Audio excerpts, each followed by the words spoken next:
Good evening, my ethereal beings, and welcome to a new segment called Olyve Investigates. I'm your host, not Olive Gardens, but Detective Deep Strawberry, private investigator. Nice to meet ya. It's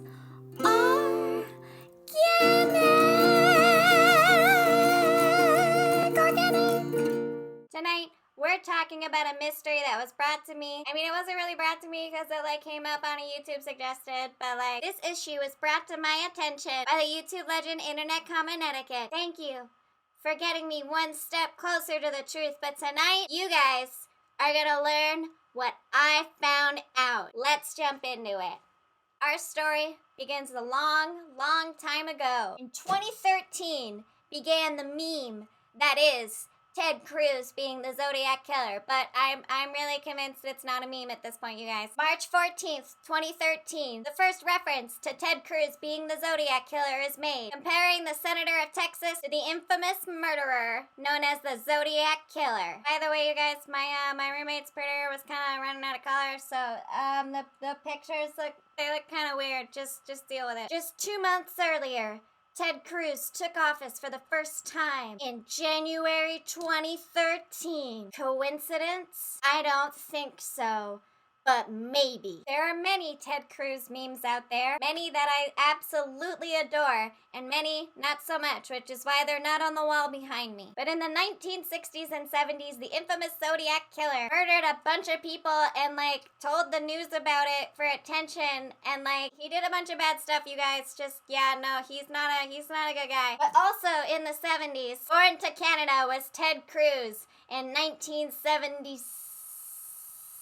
70, meaning that yes, as many people believe on the internet, Ted Cruz could not possibly have committed the murders himself because he was a mere baby and not even alive or even a twinkle in somebody's eye until 1970. So yeah, he couldn't have physically killed anyone. However, I watched as this mystery unfolded, believing what others did about Ted Cruz being the Zodiac Killer. But unlike the rest of you, I was not scared off by the fact that Ted Cruz was not even existing for when the murders were committed and could not possibly have done all of them or wielded that many firearms as a baby. I knew there was something more to this. There's something much more to this meme. There is something deeper here. Deeper than the strawberry blonde of my hair.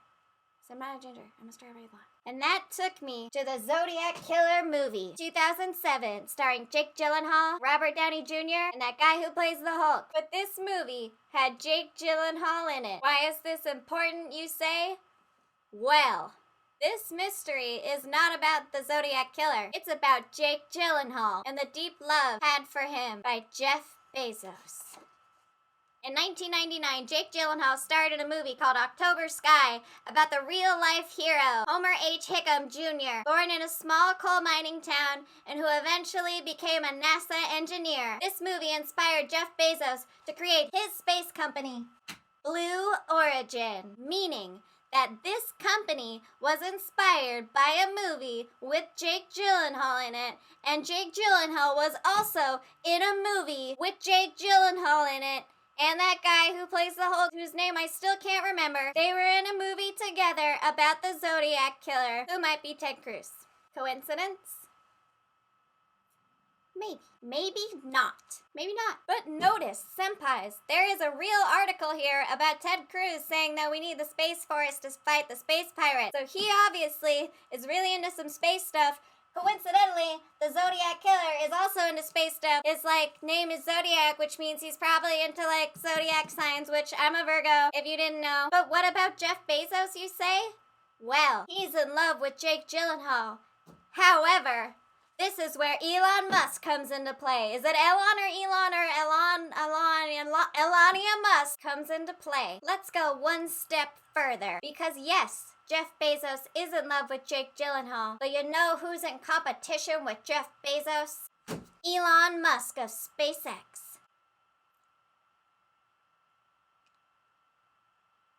That's right. Musk and Bezos have been batting back at each other on Twitter, pulling on each other's pigtails like schoolgirls. But why? I propose a theory that will be challenged by many, probably everyone, because I'm really not sure. However, I propose that Elon Musk is actually the Zodiac killer. Who else besides Musk would have access to the kind of technology that could possibly time travel you back to the 60s and 70s to murder people, just so there might be a movie made in the future with an actor that somebody you really are in competition with, / maybe admire, would one day see and notice, maybe notice, senpai, the really messed up things that he did for you to notice. And then, having failed that, would go into a space race with said person. Do you want proof? Here's your proof. Elon Musk, like Ted Cruz, is also Canadian.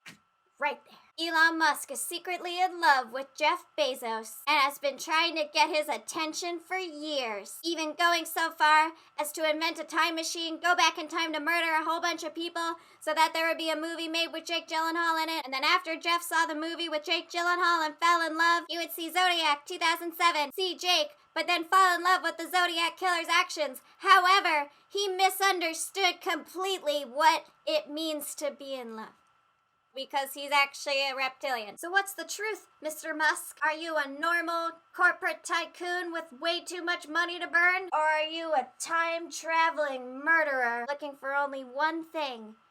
And it's not recognition, it's not attention, at least not from us, but from one person.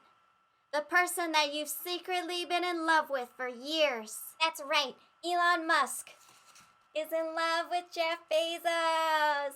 Oh my gosh, you guys look, they're in love. Yeah, no, you guys, he did all that for Jeff's attention, you know? It's like when a girl, like, really wants a guy, and so she, like, posts a bunch of selfies to Snapchat, and she really hopes that he looks at him. He just wanted Jeff's attention. It's so romantic. I mean, it's really, like he's a monster, but, like, it's really romantic, though. I mean, like, I kind of wish somebody, well, no, maybe I don't wish that. That's the mystery solved. Catch you later, ethereal beings, on another Olyve Investigates with your host, Detective Deep Strawberry, private investigator.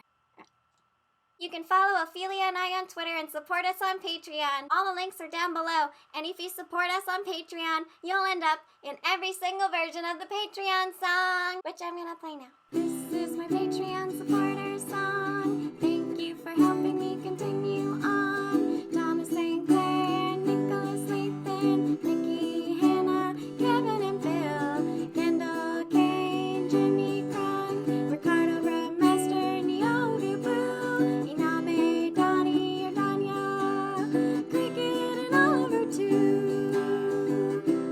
Thank you. Oh my gosh, I memorized everyone's names. Wow. Oh my gosh, I remembered everyone. I memorized all your guys' names. That's insane. Wow. If I missed you, I'm going to be really disappointed. But tell me, though. Thank you. Bye.